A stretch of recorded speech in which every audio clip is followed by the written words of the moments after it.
चलो स्टार्ट करते हैं क्लास आज का, है ना। आज हम लोग पढ़ने वाले हैं 3 डायमेंशनल ज्योमेट्री का सेकेंड क्लास। तो लास्ट क्लास हम पढ़े थे 3 डायमेंशनल ज्योमेट्री का, फर्स्ट क्लास में हम लोग पढ़े थे। उसमें इंट्रोडक्शन दिया था मैं 3 डायमेंशनल ज्योमेट्री का, है ना। उसमें हम लोग को क्या होता है, अगर देखेंगे ऐसे देखा जाए तो बहुत कुछ नया नहीं है। जैसे हम लोग कोऑर्डिनेट ज्योमेट्री में पढ़े थे वैसे सारी चीज इसमें भी आता है ना। अभी तक जो पढ़े इसका नहीं, इसका ये बात नहीं है कि अलग कुछ नहीं आएगा, बट अभी तक जो पढ़े हैं या फिर 11th में हम लोग जो पढ़ने वाले हैं डिक्टो वही सब चीज रहेगा, खाली एक तो कोऑर्डिनेट एक्स्ट्रा हो जाएगा। हम लोग वहाँ पे कोऑर्डिनेट ज्योमेट्री में एक्स कोऑर्डिनेट और वाई कोऑर्डिनेट पढ़ रहे थे, यहाँ पे हमारा क्या जेड कोऑर्डिनेट आ गया। कोऑर्डिनेट ज्योमेट्री में क्या होता था, जो भी चीज पढ़ते थे वो प्लेन के ऊपर पढ़ते थे। अभी जो प्लेन चीज पढ़ने वाले हैं वो स्पेस के ऊपर पढ़ने वाले हैं, ठीक है ना। ओके, अब अगले बात यह क्या कि कोऑर्डिनेट ज्योमेट्री में हम क्या करते हैं, प्लेन में जब एक्स एक्सिस वाई एक्सिस खींच लेते हैं तो वो दोनों जब इंटरसेक्ट करते हैं तो एक पॉइंट में इंटरसेक्ट करते हैं जिसको हम लोग ओरिजिन बोलते हैं, है ना। और उसके बाद वो उस प्लेन को डिवाइड कर देता है 4 क्वाड्रेंट में, ओके ना। First quadrant, second quadrant, third quadrant, fourth quadrant, है ना। अब हम जब 3 डायमेंशनल ज्योमेट्री पढ़ेंगे यहाँ पे 3 लाइन का इंटरसेक्शन का बारे में हम ज्यादा बात ना करके 3 प्लेन का इंटरसेक्शन के बारे में बात करेंगे। 3 म्यूचुअली परपेंडिकुलर प्लेन अगर आ गया, वो लोग जहां पे इंटरसेक्ट कर गए तो वो पॉइंट को ओरिजिन बोलते हैं, ओके राइट। अब इमेजिन कर लो जहां पे बैठे हो और रूम में देख लो, कोई भी एक कोना देख लो, वो कोना में देख सकते हो कि अपना वाल का 2 वाल आया होगा और 1 फ्लोर, ये तीनों जाके इंटरसेक्ट कर गए तो वहां पे जो कॉर्नर वाला पॉइंट हो गया वो हमारा क्या हो गया, ओरिजिन हो गया। और हम जिस तरफ से बैठे हैं, जहाँ पे खड़े हैं, जहाँ पे हम रूम में खड़े हैं और जो कोना को देख रहे हैं उस तरफ से हम देख रहे हैं कि वो सारी चीज हमारा X axis Y axis Z axis का पॉजिटिव डायरेक्शन हो जाता है, ओके ना। जैसे मैं बोल रहा हूँ क्या, जैसे मान लेते हैं फ्लोर को ले लो और कोई भी एक वाल ले लो, फ्लोर ले लो और कोई भी वाल ले लो। फ्लोर एक प्लेन है, वाल भी एक प्लेन है, ये दोनों जहाँ पे इंटरसेक्ट करते हैं वो हमारा घर का एक तो एज आ जाता है। तो जो एज है तो वो एक लाइन ही है। इसका मतलब है कि जब 2 प्लेन इंटरसेक्ट करते हैं तो एक लाइन में इंटरसेक्ट करते हैं। जब 2 लाइन इंटरसेक्ट करते हैं तो एक पॉइंट में इंटरसेक्ट करते हैं। जब 2 प्लेन इंटरसेक्ट करते हैं वो एक लाइन में इंटरसेक्ट करते हैं। ऐसे अगर मैं अपना ये बोर्ड जहाँ पे वो वाला वाल दिखाता हूँ और ये नीचे फ्लोर अगर दिखाता हूँ तो नीचे मेरे को एक एज मिलेगा हमारा घर का, तो वो हमारा क्या हो जाएगा, दूसरा लाइन ऑफ इंटरसेक्शन, ठीक है। ऐसे 3 लाइन का इंटरसेक्शन अगर मैं देख लूं तो हमारा क्या हो गया, जहां पे वो लोग पॉइंट पे पॉइंट इंटरसेक्ट के लिए वो 3 लाइन म्यूचुअली परपेंडिकुलर लाइन हो गया वो, तो वो हमारा ओरिजिन हो जाता है। चलो इतना बात तो पता चल गया। अब बात हो गया कि जब मैं एक्स एक्सिस और वाई एक्सिस का बात करता हूं, जब मैं एक्स एक्सिस और वाई एक्सिस का बात करता हूं या फिर जेड एक्सिस का बात करता हूं, तो एक्स एक्सिस का ऊपर अगर मैं कोई भी पॉइंट ले लूंगा तो उसका एक्स का वैल्यू तो रहेगा, वाई का वैल्यू 0, जेड का वैल्यू 0। वाई एक्सिस का ऊपर वाई का वैल्यू रहेगा x0 z0। ऐसे अगर मैं जेड एक्सिस का ऊपर बात करूं तो उसमें जेड का कोऑर्डिनेट रहेगा, x का वैल्यू 0 हो जाएगा और y का वैल्यू भी 0 हो जाएगा। इतना सबको समझ में आ गया, ठीक है। तो आगे देखते हैं, आगे हम क्या बोलते हैं कि अगर हम xy प्लेन ले ले, x एक्सिस y एक्सिस को लेके जो प्लेन बनता है उसको हम xy प्लेन बोलते हैं, y एक्सिस z एक्सिस को लेके जो प्लेन बनता है yz प्लेन बोलते हैं, और x एक्सिस z एक्सिस को लेके जो प्लेन बनता है उसको zx प्लेन बोलते हैं। तो ये 3 को हम लोग क्या बोलते हैं, कोऑर्डिनेट प्लेन्स। इसका बारे में भी हम डिस्कस किए थे। जब इंपॉर्टेंट बात यहाँ पे क्या बताने वाला हूं, अगर मैं xy प्लेन लेता हूं और xy प्लेन का ऊपर कोई भी पॉइंट लेता हूं तो उस पॉइंट का कोऑर्डिनेट जो होने वाला है, x का वैल्यू आएगा, y का वैल्यू आएगा, z का वैल्यू 0 हो जाएगा। तो कौन सा वैल्यू 0 होगा, कैसे पता चलेगा, जिस कोऑर्डिनेट का, जिस एक्सिस का, सॉरी जिस प्लेन का बारे में बात कर रहा हूं उस प्लेन में जो नाम नहीं होगा उसका कोऑर्डिनेट 0 होगा। ये ऑब्वियस बात है। जैसे मान लेते हैं हमारा फ्लोर है, फ्लोर हमारा xy प्लेन हो गया, तो फ्लोर का ऊपर कोई भी पॉइंट ले लो तो वो तो हाइट में है नहीं, तो जेड एक्सिस तो हमारा ऊपर जा रहा है, तो मतलब उसमें कोई भी z का वैल्यू नहीं आने वाला है, इट इज ऑलवेज कमिंग 0। इसीलिए हम लोग लिखते हैं xy प्लेन का जो इक्वेशन लिखते हैं ना, वो z = 0 लिखते हैं। ऐसे ही अगर हम yz प्लेन का बात करेंगे, yz प्लेन का इक्वेशन हम क्या लिखते हैं, x = 0, और zx प्लेन का इक्वेशन लिखते हैं y = 0। इतना तक सबको समझ में आ गया, ठीक है। चलो ये बात मैं थोड़ा रिवाइज कर दिया फिर शुरू से। अब अगर मैं बात करूंगा, हम नया चीज जो पढ़ने वाले आज, वो सेक्शन फार्मूला है ना। सेक्शन फार्मूला नया बोलने से क्या, हमारा 3D का अब हम नया पढ़ रहे हैं, लेकिन ये नया नहीं है। कोऑर्डिनेट ज्योमेट्री में जो पढ़े थे वही डिट्टो ही है, खाली एक तो क्या हो जाएगा, z कोऑर्डिनेट एक्स्ट्रा हो जाएगा। इसे मान लेते हैं हमारा 2 पॉइंट है, एक पॉइंट यहाँ पे है और एक पॉइंट यहाँ पे है। मान लेते हैं हमारे पास 2 पॉइंट है, एक पॉइंट यहाँ पे है और एक पॉइंट यहाँ पे है। ये दोनों का कोऑर्डिनेट हो गया क्या, x1 y1 z1 और x2 y2 z2। ये हो गया ये दोनों का coordinate, x1 y1 z1 x2 y2 z2। फिर क्या हो गया, ये दोनों का बीच में कहीं पे एक जगह में एक पॉइंट है, मान लेते हैं ये पॉइंट जो है ना, इसको m/n रेशियो में डिवाइड करता है। ये हम लोग कोऑर्डिनेट ज्योमेट्री में देख चुके हैं, मतलब 2 डायमेंशनल ज्योमेट्री में, कि इसका वैल्यू क्या होता है, ये पॉइंट का कोऑर्डिनेट क्या होता है। x का वैल्यू होता है क्या, mx2 + nx1 / m + n। y का वैल्यू क्या होता है, my2 + ny1 / m + n। और z का वैल्यू होता है mz2 + nz1 / m + n। क्या सभी को समझ में आ गया? Yes sir. तो इसको हम लोग बोलते हैं इंटरनली, क्योंकि ये बीच में है, ये दोनों का बीच में है। लाइन ज्वाइन करोगे तो इनका बीच में है, बीच बोलने से मिडिल नहीं, इन बिटवीन है, तो ये इंटरनल डिवीजन है क्या। अगर हमको ये पॉइंट यहाँ पे है, ये पॉइंट यहाँ पे है, जबकि ओ वाला पॉइंट बाहर में है, और यहां से यहां तक मैं बात करूं तो n है, और यहां से यहां तक बात करूं तो n है, तो m/n रेशियो में डिवाइड किया, एक्सटर्नली है, तो फिर इस पॉइंट का कोऑर्डिनेट क्या हो जाएगा, फॉर्मूला सेम है, खाली यहाँ पे z का वैल्यू आ जाएगा कुछ अलग, mz2 - nz1 / m - n। अलग बोलने से एक्स्ट्रा आ गया और कुछ नहीं है। Got it? चलो अब हम लोग आ जाते हैं क्या, मिड पॉइंट में। अगर हमारा x1 y1 z1 यहाँ पे है, x2 y2 z2 यहाँ पे है, और तीसरा पॉइंट जो है मिडिल में है, पूरा बीच में है, so that this distance is equal to this distance। in that case ये पॉइंट का जो कोऑर्डिनेट क्या होने वाला है, x1 + x2/2 y1 + y2/2 z1 + z2/2। और लेट मी टेल यू कि ये नया कुछ है नहीं, सेम चीज ही है ना, नया कुछ है नहीं, सेम हम लोग कोऑर्डिनेट ज्योमेट्री में पढ़े थे। यहाँ पे एक्स्ट्रा क्या हो गया, हमारा एक तीसरा कोऑर्डिनेट आ गया, और कुछ एक्स्ट्रा नहीं है अभी तक। क्लियर? समझ में आ गया तक? यस।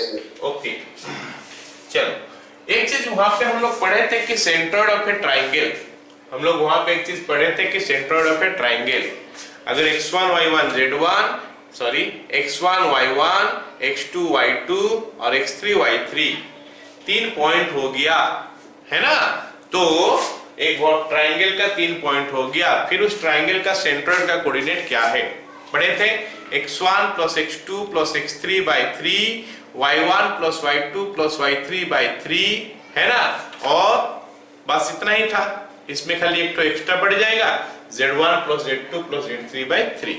ओके क्लियर ना?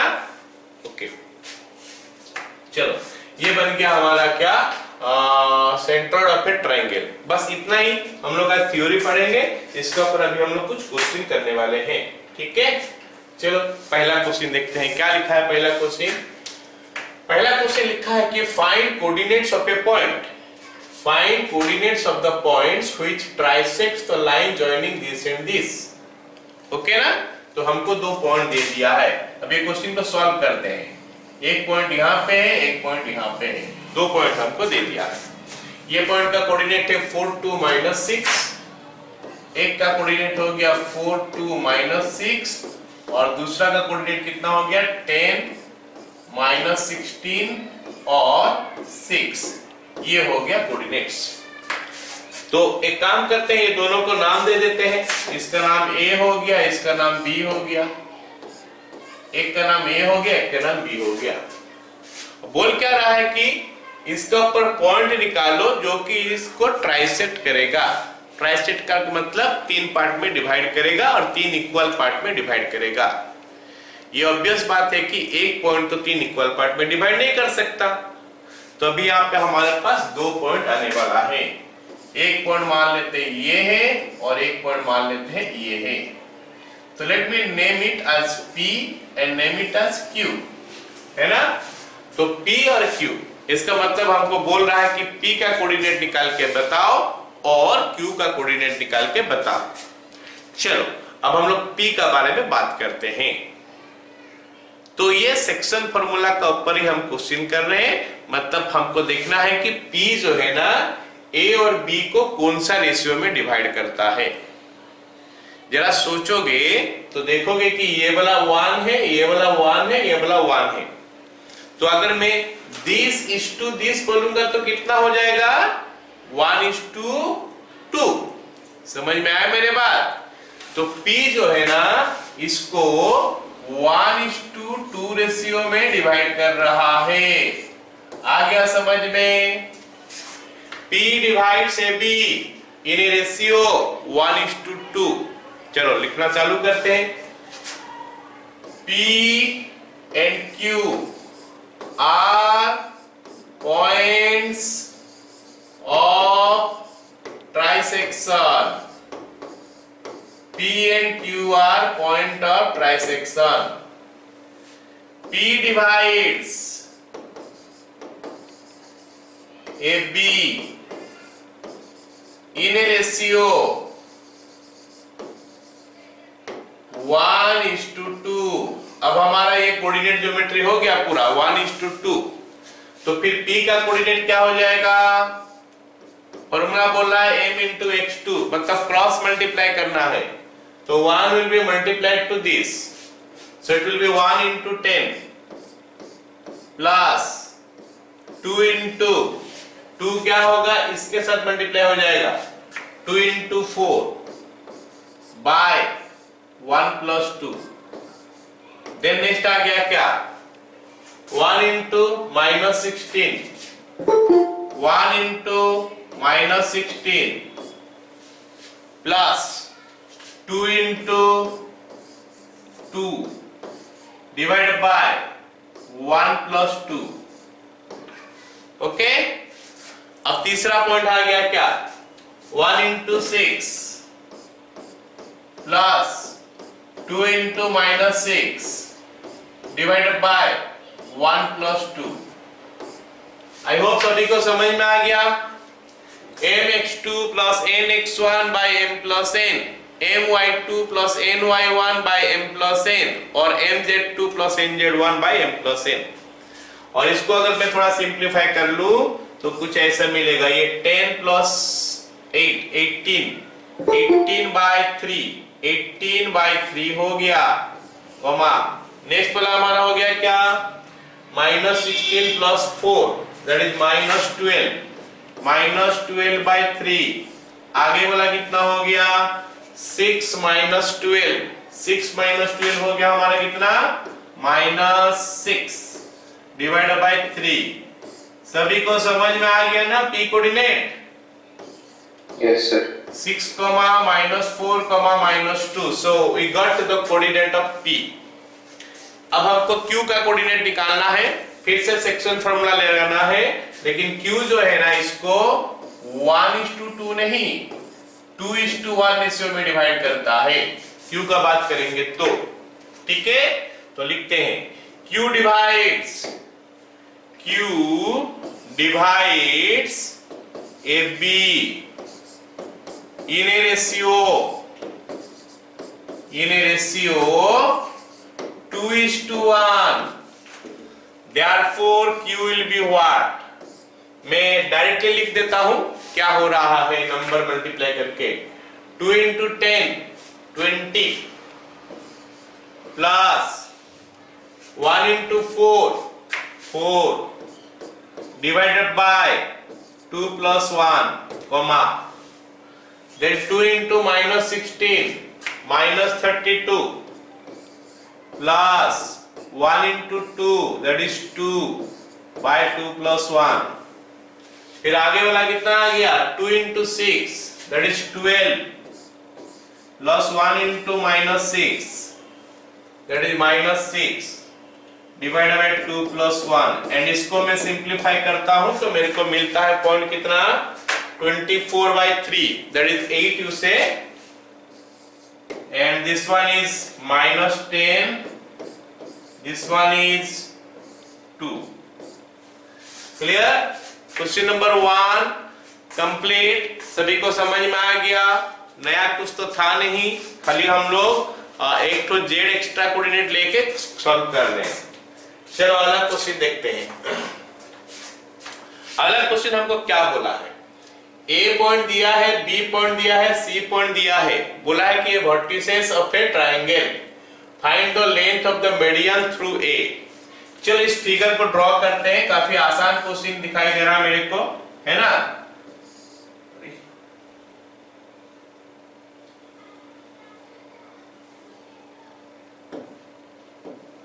ओके ये ट्रायंगल में ड्रॉ कर लिया ऑलराइट क्या हो गया व्हाट इज इट एक मिनट ये ट्रायंगल ड्रॉ हो गया इसका नाम ए हो गया इसका नाम बी हो गया इसका नाम सी हो गया। ये ट्रायंगल में तीनों पॉइंट दे दिया है 1 0 minus 2 1 0 minus 2 दूसरा पॉइंट हो गया हमारा -2 4 -2 और तीसरा पॉइंट हमको दिया है 708 ठीक है। ए बी सी एक ट्राइंगल है क्वेश्चन क्या बोला है एक बार और पढ़ लेता हूं मैं। ए बी सी ट्राइंगल का 3 पॉइंट दे दिया है हमको बोला है कि ए पॉइंट से जो मीडियन निकला है उस मीडियन का लेंथ बता दो कितना है।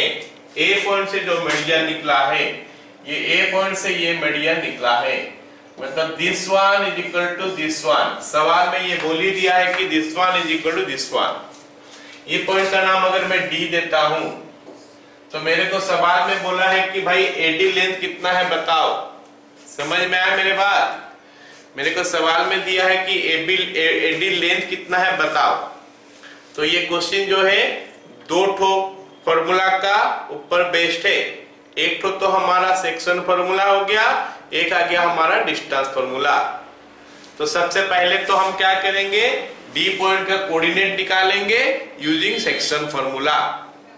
डी पॉइंट का कोऑर्डिनेट निकल जाने के बाद हम क्या करेंगे एडी जो लेंथ है वो निकाल लेंगे बाय यूजिंग डिस्टेंस फॉर्मूला।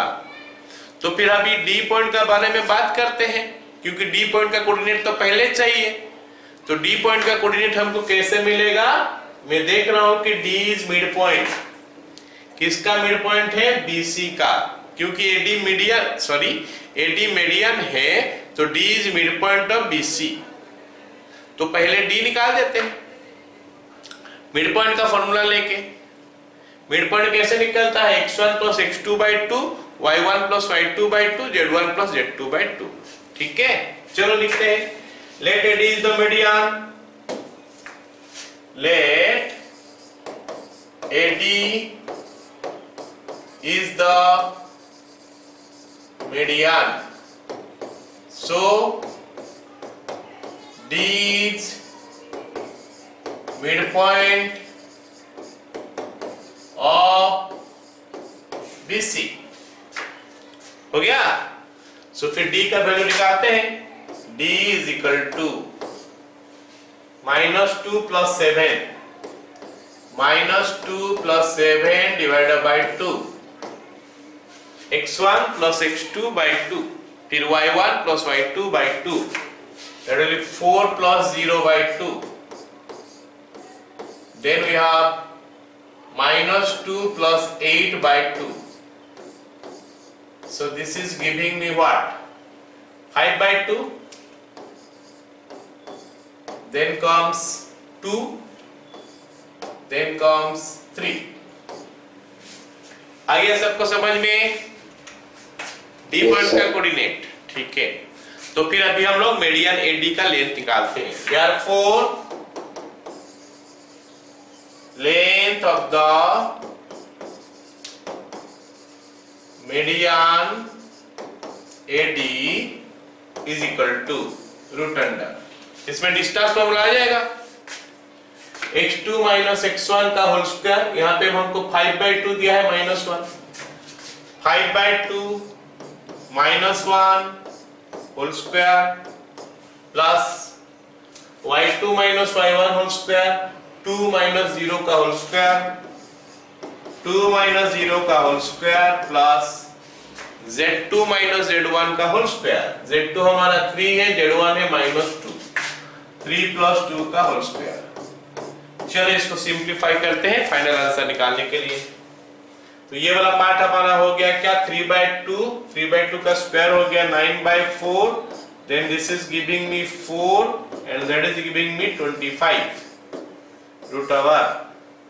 तो एलसीएम ले लूं तो आ जाएगा 9 प्लस 16 प्लस 100 डिवाइडेड बाय 4 का रूट ओवर। तो ये हमारा 125 आ रहा है। 125 का रूट ओवर 5√5 होता है और नीचे 4 का root over 2, this much of units. All of you got it? Yes sir. चलो क्वेश्चन नंबर 2 खत्म। क्वेश्चन नंबर 3, क्वेश्चन नंबर 3 फिर से वही क्वेश्चन बोला है, खाली अभी हमको कुछ और पूछा है। बोला है कि find the and internal bisector of angle BAC meets BC at D, find AD। तो ये हमको सवाल में बोला है कि ये ट्रायंगल है, जो पिछला क्वेश्चन था वही ट्रायंगल है ABC, है ना? पिछला क्वेश्चन जो था वो ट्रायंगल, ये भी वही ट्रायंगल है। अब कोऑर्डिनेट वही लिख देते हैं फिर 1 0 -2, ये इसका कोऑर्डिनेट हो गया -2 4 -2 एंड तीसरा का कोऑर्डिनेट हो गया हमारा कितना? 708।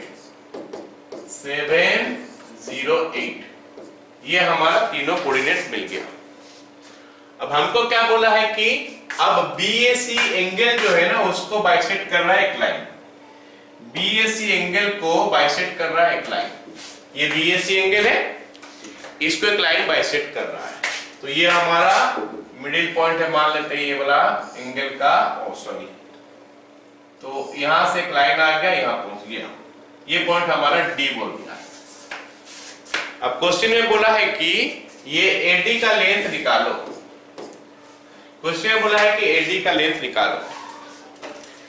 तो यहाँ पे क्योंकि इंटरनल एंगल बाइसेक्टर बोला है, इसका मतलब है कि D जो है ना मिड पॉइंट होगा, ऐसे कोई गारंटी है नहीं। मैं जो ट्रायंगल किया हूं उसमें हो सकता है दिख रहा हो कि वो मिड पॉइंट है, लेकिन ऐसे कोई जरूरी है नहीं। मान लेते हैं ऐसे ट्रायंगल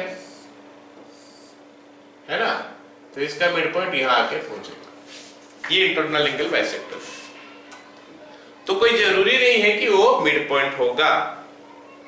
तो होगा क्या फिर? अगर मिड पॉइंट नहीं होगा वो, तो फिर ये क्या होगा? तो उसका बारे में हमको अभी बात करना है, ठीक है ना? वो क्या होगा उसके बारे में बात करना है।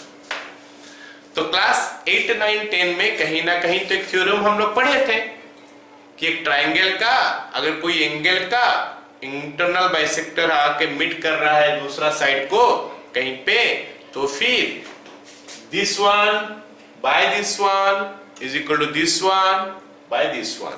ये हम लोग पढ़े थे पहले से, कुछ प्रॉपर्टी है इंटरनल एंगल बाइसेक्टर का। तो उसी को हम पहले लिखते हैं, उसी को हम लोग पहले लिखते हैं एज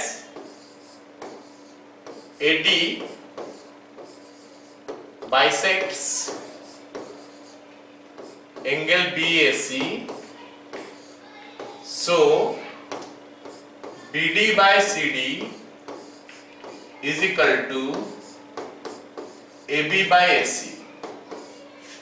अब यहाँ पे ये सवाल आ सकता है कि सर ऐसा क्यों निकाले, हमको क्या जरूरत है, क्या चीज का हमको जरूरत है सर कि हम ऐसा निकाल लें।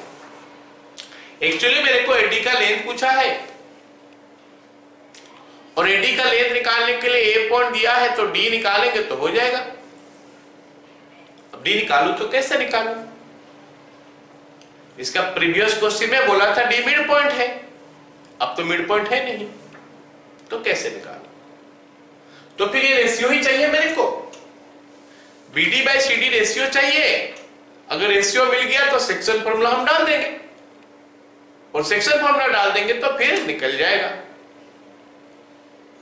ये पॉइंट। अगर ये पॉइंट मिल गया हमको तो फिर डिस्टेंस का फॉर्मूला हम यूज कर सकते हैं। समझ में आ गया सबको। तो अब निकालते हैं, therefore BD by CD is equal to, ऊपर में हम AB का लेंथ निकालेंगे, नीचे हम CD का लेंथ निकालेंगे, है ना।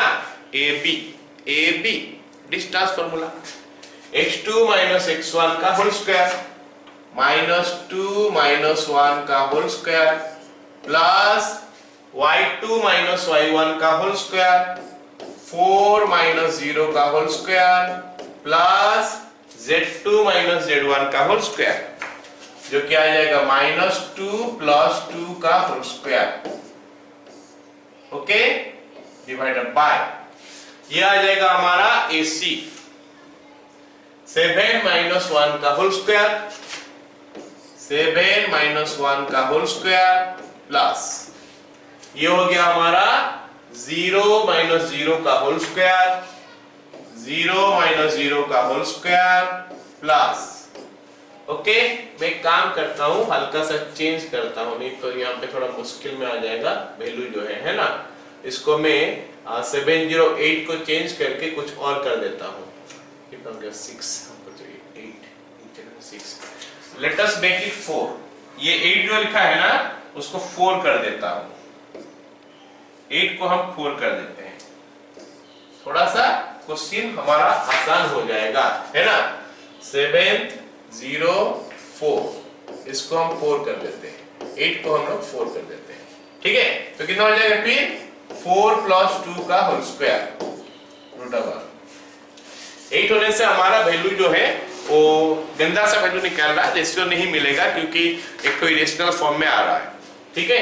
सो that will make it what, -3 का स्क्वायर हो गया 9 plus 16 root over divide by नीचे हमारा आ गया क्या 7 माइनस 1 हो गया 6, ओ ठीक ठाक क्या नहीं 4 में नहीं हो रहा है, 6 में हो रहा है, 6 में हो रहा है, 6 में 4 में नहीं हो रहा है, मेक इट 6, ओके। तो ये 7 माइनस 1 6 हो गया, 6 का स्क्वायर 36 हो गया प्लस 6 प्लस 2 8 हो गया, 8 का स्क्वायर हो गया हमारा 64 root over is equal to ये हो जाएगा 5/10 इज इक्वल टू 1/2। आया समझ में क्या?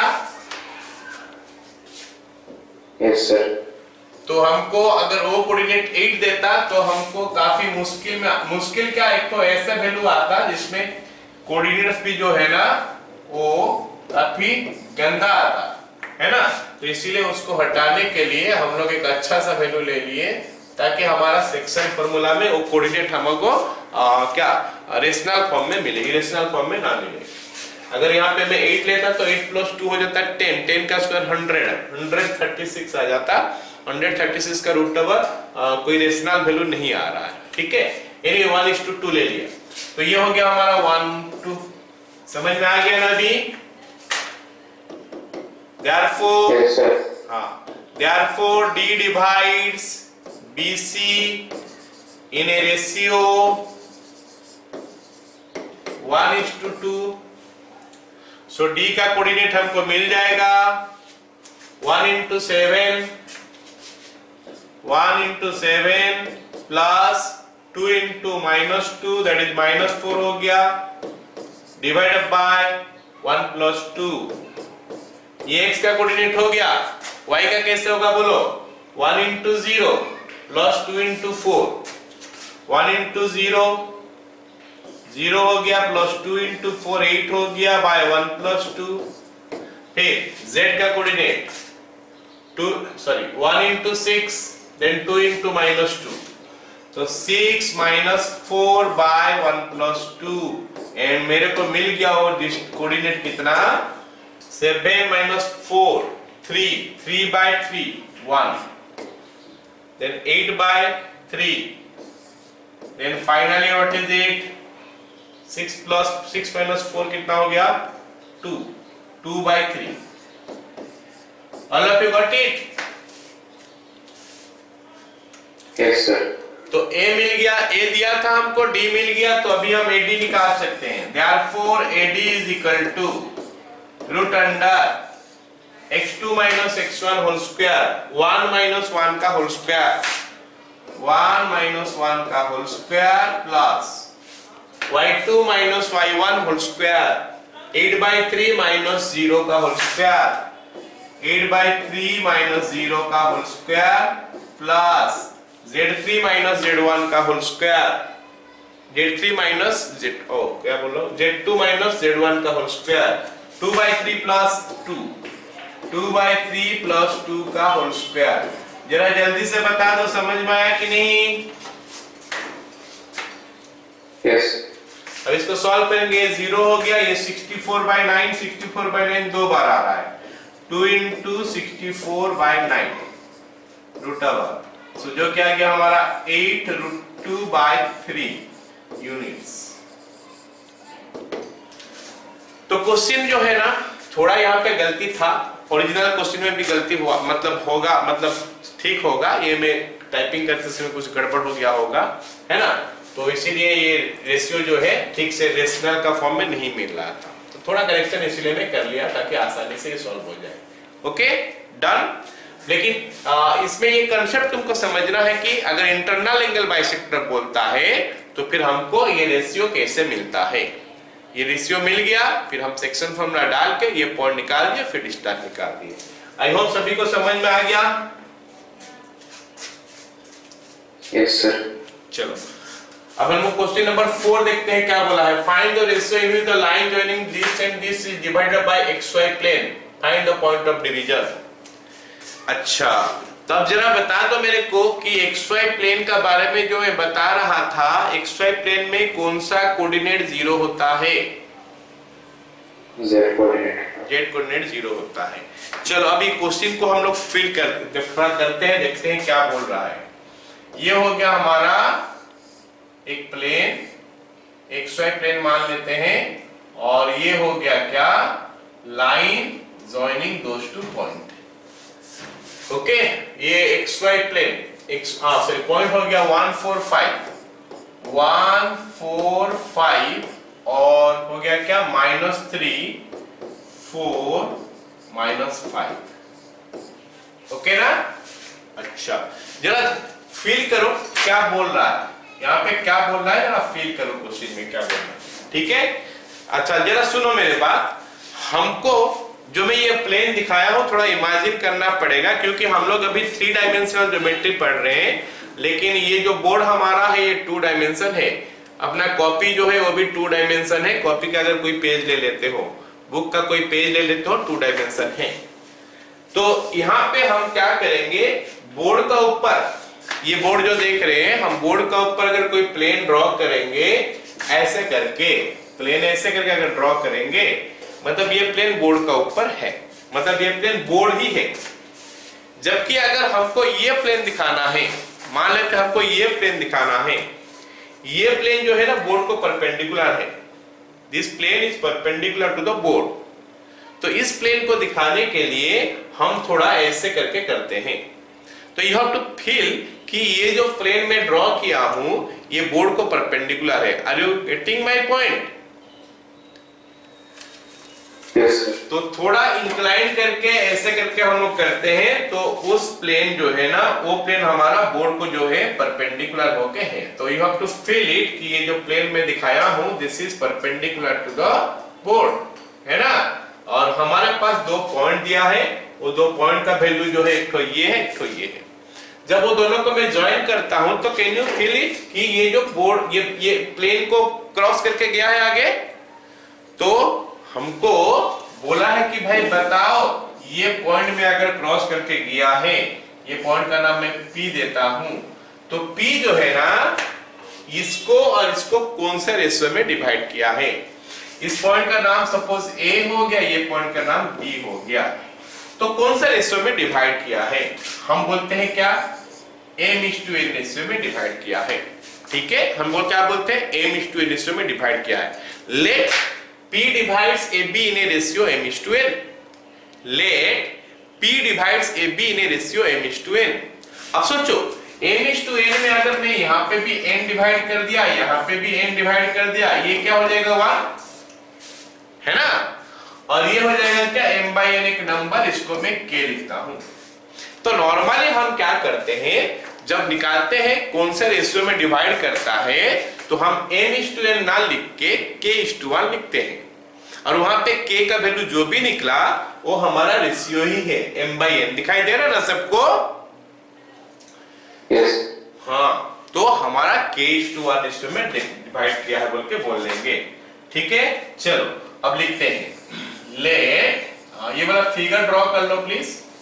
अब उसके बाद हम लोग लिखना चालू करते हैं, इसको k लिखते हैं, इसको 1 लिखते हैं, और ये वाला प्लेन जो है ना, इस प्लेन का नाम xy प्लेन लिखो, xy प्लेन। ओके, अब लिखना चालू करते हैं, let xy plane divides AB in a ratio k/1 at P। ठीक है, तो P निकल सकता है ना हमारा भी, P इज इक्वल टू, अब हम सेक्शन फॉर्मूला डाल देंगे। सेक्शन फॉर्मूला डालने से क्या होगा, k into -3, that is -3k हो गया, plus 1 into 1 by k plus 1, comma k into 4, that is 4k, plus 1 into 4, that is 4 by k plus 1, comma k into -5, that is -5k, plus 1 into 5, that is 5 by k plus 1। अरे समझ में आया सबको? Yes sir. तो ये हो गया हमारा P पॉइंट का कोऑर्डिनेट, लेकिन P पॉइंट तो xy प्लेन का ऊपर है ना, बोल रहा हूं मैं, मतलब z इसका 0 होना चाहिए, but P lies on xy plane, so z coordinate is equal to 0, therefore -5k plus 1 by 5k plus 1 is equal to 0, -5k plus 5 by k plus 1 is equal to 0। This implies -5k plus 5 is equal to 0, या फिर हम बोल दें ऐसे k is equal to 1। k होता है हमारा m/n, मतलब ये ratio he 1:1। Therefore ratio is 1:1। बोलो सभी को समझ में आ गया? Yes sir. 1:1 बोलने से मिड पॉइंट ही है, बाइसेक्ट ही कर रहा है इसको। एनीवे P पॉइंट का कोऑर्डिनेट हमको चाहिए, सो P का कोऑर्डिनेट क्या हो जाएगा जरा देखते हैं। यहाँ पे k का जगह में डाल देंगे क्या 1, -2 plus 1 that is -3 plus 1 that is -2, -2/2 -1 है ना, और ये हो गया 4k दैट इज 4 प्लस 4 8/2, ये 4 हो गया, और तीसरा हमारा हो गया क्या -5 प्लस 5 0 हो गया, it is 0, it should be 0, third वाला जरूरत नहीं है 0। ऐसे यहाँ पे पता चलता मिड पॉइंट निकालोगे तो ही वाला निकलेगा। क्या सभी को समझ में आया? Yes. चलो यहाँ पे मैं कुछ जानकारी देता हूं तुमको, और चीज जो जानना है।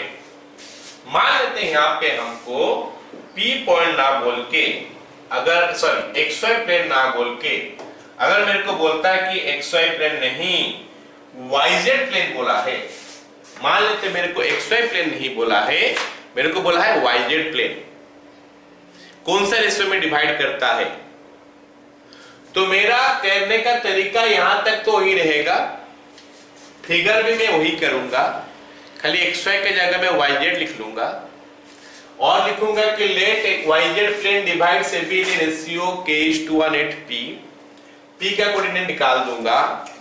लेकिन क्योंकि मेरे को YZ प्लेन बोला है तो मैं x को 0 कर दूंगा, मतलब इसको 0 कर दूंगा, और इसको 0 करके मैं सब सॉल्व करूंगा तो मेरे को k का वैल्यू 1/3 मिलेगा। आया समझ में? Yes, sir.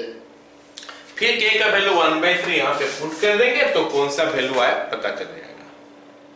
अच्छा अब सुनो मेरे बात, अगर मेरे को बोलता है कि ZX प्लेन इसको कौन से रेशियो में डिवाइड करता है, अगर हमको यहाँ पे XY प्लेन में फर्स्ट फिट कर देता हूं, है ना, XY प्लेन को मैं क्या करता हूं फर्स्ट फिट कर देता हूं, ये XY प्लेन जो है ये फर्स्ट फिट है। मान लेते हैं सेकंड फिट हमको बोला है कि ZX प्लेन, मान लेते हैं हमको ZX प्लेन बोला है, तो इन दैट केस क्या होने वाला है, ZX प्लेन के लिए क्या होगा,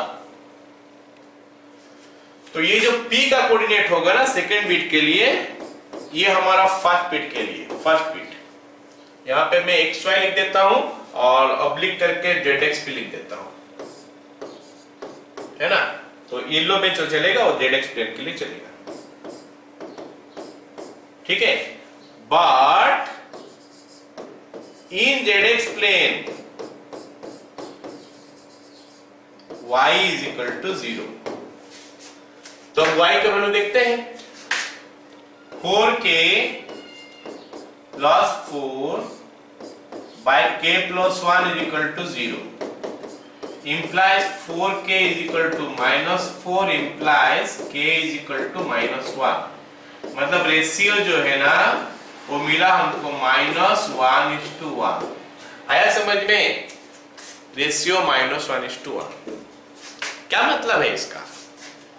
रेशियो -1:1 इसका क्या मतलब है?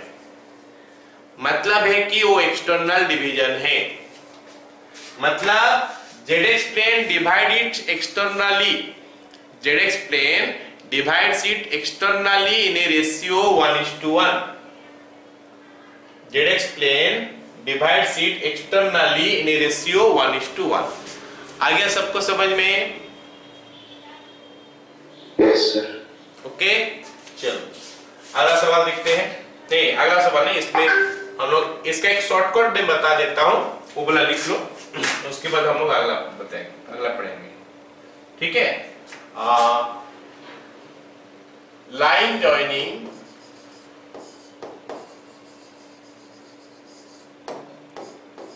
x1 y1 z1 and x2 y2 z2 दिखाई दे रहा कि नहीं? Line joining x1 y1 z1 and x2 y2 z2 is divided by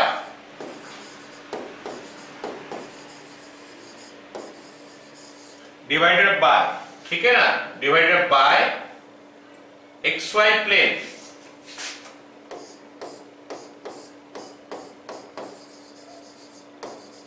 in a ratio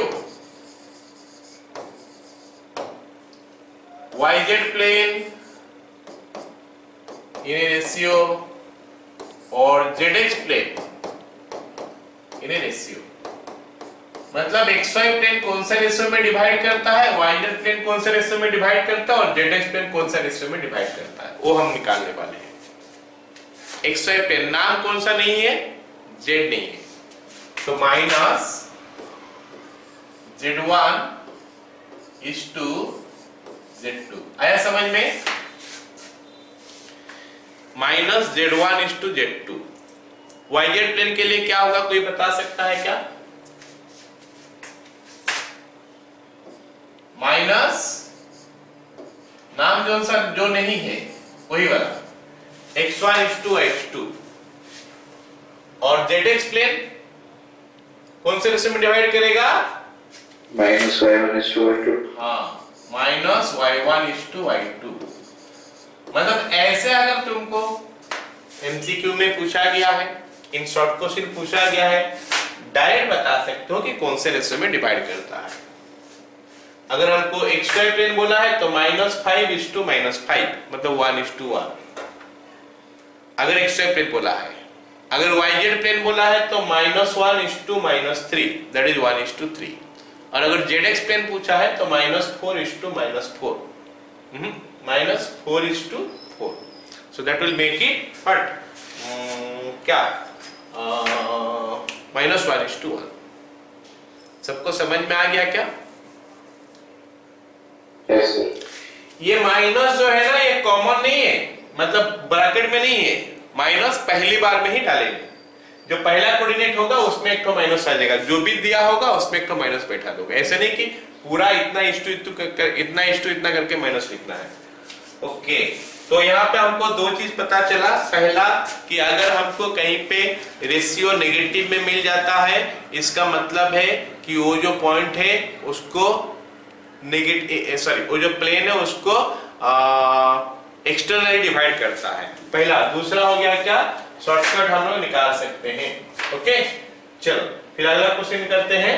अगला क्वेश्चन हमको क्या बोला देखते हैं। अगला क्वेश्चन बोला है कि find the point and the ratio in which the line joining this and this is divided by the plane this one। तो वहां पे एक्स्ट्रा प्लेन बोला था, यहाँ पे एक्स्ट्रा प्लेन ना बोल के कोई एक और प्लेन दिया है, उसका इक्वेशन दे दिया है। ये है इसका इक्वेशन हो गया।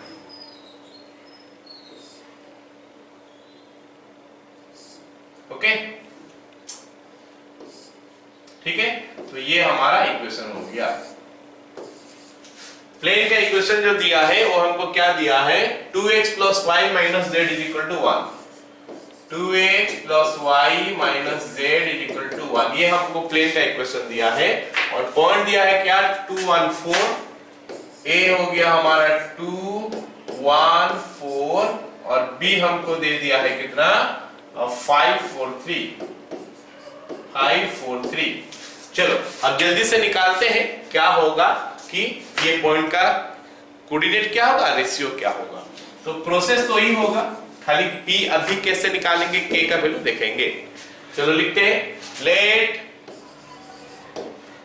2x + y - z = 1 divides AP in a ratio k:1 at P। तो P का कोऑर्डिनेट क्या होगा, हम सेक्शन फॉर्मूला डालेंगे। अभी इसको k लिखेंगे, इसको 1 लिखेंगे। हम जो नाम पहले लिखे हैं उसी का जगह में k लिखेंगे। a पहले है तो a का जगह में k रहेगा और b का जगह में 1 रहेगा। अगर हम ba लिखते तो b का जगह में k रहता, a का जगह में 1 रहता। ठीक है, चलो फटाफट निकालते हैं। अभी k × 5, 5k + 2 divided by k + 1, 4k + 1 by k + 1, तीसरा क्या हो जाएगा, 3k + 4 by k + 1।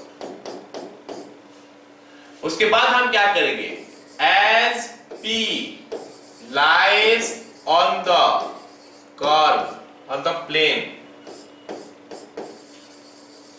2x + y - z = 1। P इसका ऊपर है तो इसको सेटिस्फाई करेगा। Therefore 2 × 5k + 2 मतलब निकालने का प्रोसेस अलग हो गया, by k + 1 प्लस y का वैल्यू हो गया हमारा 4k + 4 by k + 1 प्लस या फिर minus 3k plus 4 by k plus 1 is equal to 1। अब हमको क्या करना है, इसको सॉल्व करके k का वैल्यू निकालना है। ओके, चलो कैसे निकालेंगे देखते हैं। It is 10k plus 4 plus 4k plus 4 minus 3k minus 4 is equal to k plus 1।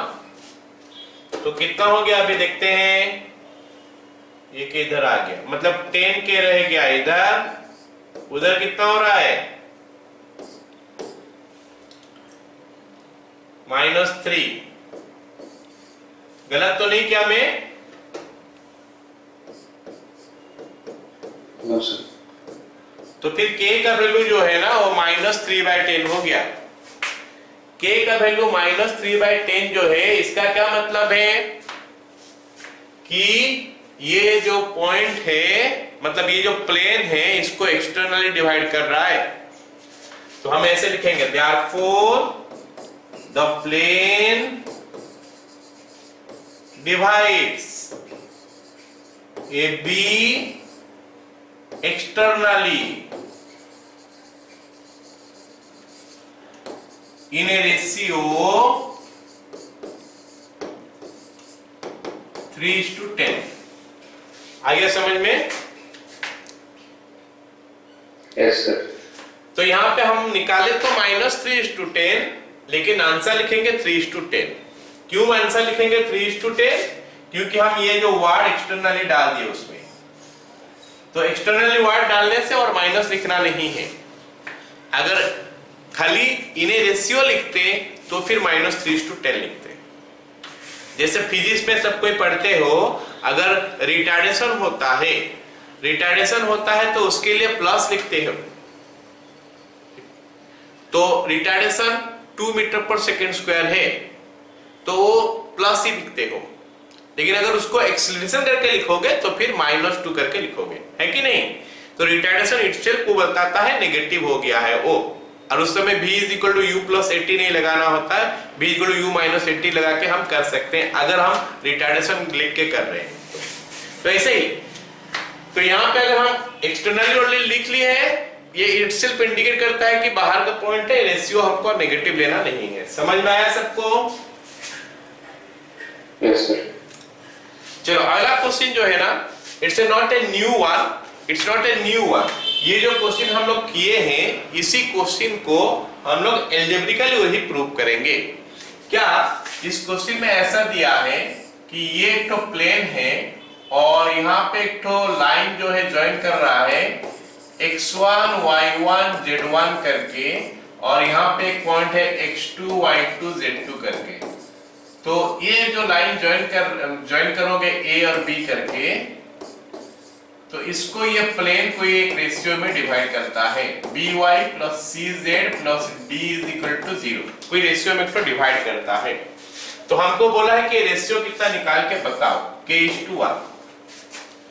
ये फॉर्मूला आएगा बोल के बोल रहा है ना? तो अगर ये फॉर्मूला हम प्रूव कर लिए, अगर ये सवाल मेरे को पूछता नहीं कौन सा रेशियो में, तब क्या शॉर्ट क्वेश्चन में पूछता, एमसीक्यू में पूछता, तो फिर हम क्या करते, ए पॉइंट लेते, बी पॉइंट लेते, यहाँ पे जो एक्सप्रेशन आएगा एट द एंड उसी को पुट कर देंगे। तो मैं इसको जल्दी से कर देता हूं कैसे होता है, ठीक है? तो इस पॉइंट का नाम P लिखते हैं। Let P, let the plane, let ax plus by plus cz plus d = 0 divides AB at P in a ratio k:1। Therefore P is equal to, फटाफट लिखता हूं मैं, kx2 plus x1 by k plus 1, फिर से ky2 plus y1 by k plus 1, kz2 plus z1 by k plus 1। I hope सभी को ये चीज समझ में आ गया। सेक्शन फॉर्मूला में मैं डाल रहा हूं अभी तक। अब P जो है ये प्लेन के ऊपर है। as P lies on the plane AX plus BY plus CZ plus D is equal to 0. Therefore क्या हो जाएगा? A into KX2 plus X1 by K plus 1 plus B into KY2 plus Y1 by K plus 1 plus C into KZ2 plus Z1 by K plus 1 plus D is equal to 0. और सभी को पता है कि हम क्या निकालना चाहते हैं। यहाँ पे हम क्या निकालना चाहते हैं? K का वैल्यू हम निकालना चाहते हैं। चलो देखते हैं कि K का वैल्यू क्या निकलता है। तो अगर मैं इसमें आगे बढ़ूं तो कुछ ऐसा होगा, AKX2 plus AX1 plus BKY2 plus BY1 plus CKZ2 plus CZ1 plus BK plus D is equal to 0। ये कैसा हो गया? एलसीएम ले लिया। एलसीएम फिर कहां गायब हो गया? क्रॉस कर दिए तो 0 हो गया। And what I need actually, क्या चाहिए मेरे को? K। तो जितना सारा K है सबको इकट्ठे कर लेते हैं। एक K यहाँ पे है, एक K यहाँ पे है, एक K यहाँ पे है और एक K यहाँ पे है। ये 4 K को मैं इकट्ठे कर लेता हूँ। K कॉमन ले लेता हूँ तो ब्रैकेट में आ जाएगा कितना? AX2 plus BY2 plus CZ2 plus D is equal to, बाकी जो सर्कल में नहीं है उसको उधार, तो ये चारों को माइनस करके उधार ले लेते हैं। Minus AX1 plus BY1 plus CZ1 plus D। I hope सभी को समझ में आ गया। Yes, sir. तो फिर K का वैल्यू निकल के आ गया minus AX1 plus BY1 plus CZ1 plus D by AX2 plus BY2 plus CZ2 plus D। तो ये हमको पूछा था, है ना, प्रूव करने के लिए बोला था। ये क्लियर ना? सभी को समझ में आ गया? लेकिन ये yes, जो है, हाँ, लेकिन ये जो है प्रूव करने के लिए शायद देगा नहीं एग्जाम में, अगर लेकिन देगा तो ऐसे कर लोगे क्या। चलो अगला क्वेश्चन देखते हैं। अगला क्वेश्चन हमको क्या बोला है कि find the ratio in which the sphere this one. याद करो सर्कल का बारे में हम लोग पढ़े थे कोऑर्डिनेट ज्योमेट्री में, और सर्कल का इक्वेशन क्या होता था? x square plus Y square equal to R square होता था। याद है ना सबको? जिसका कि सेंटर 0 0 होता है। ऐसे हम लोग जब 3D पढ़ेंगे उसमें स्फीयर आता है, सर्कल ना होके उसमें स्फीयर आता है। 2D में तो हमारा सर्कल आता है, अपना कॉपी में जो है वो सर्कल बनेगा, अगर स्पेस में बनाओगे तो स्फीयर हो जाएगा। तो स्फीयर का जो है ना वो जब उसका इक्वेशन होता है क्या है? x square plus Y square plus Z square is equal to R square. ये जब सेंटर 0 0 0 होता है। ठीक है, चलो यहाँ पे ऐसे स्फीयर दिया है और ये दोनों को ज्वाइन कर रहा है, एक लाइन है। तो अगर मैं इसको थोड़ा सा समझना कोशिश करूं तो कुछ ऐसा हो सकता है। ये हमारा पॉइंट हो गया, हमारा कितना बताओ?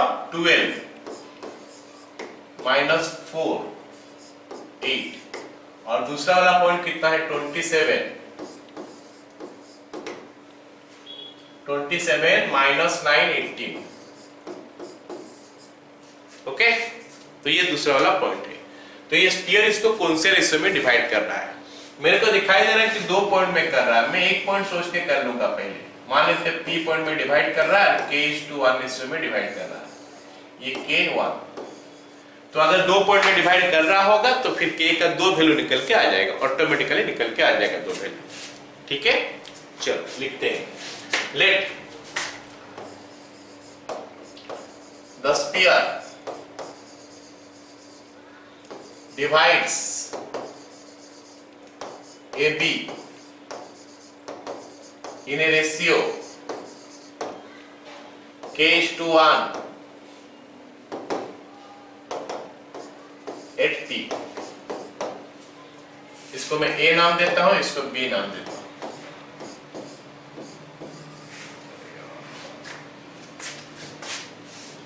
ये हमारा बी नाम हो गया, ठीक है।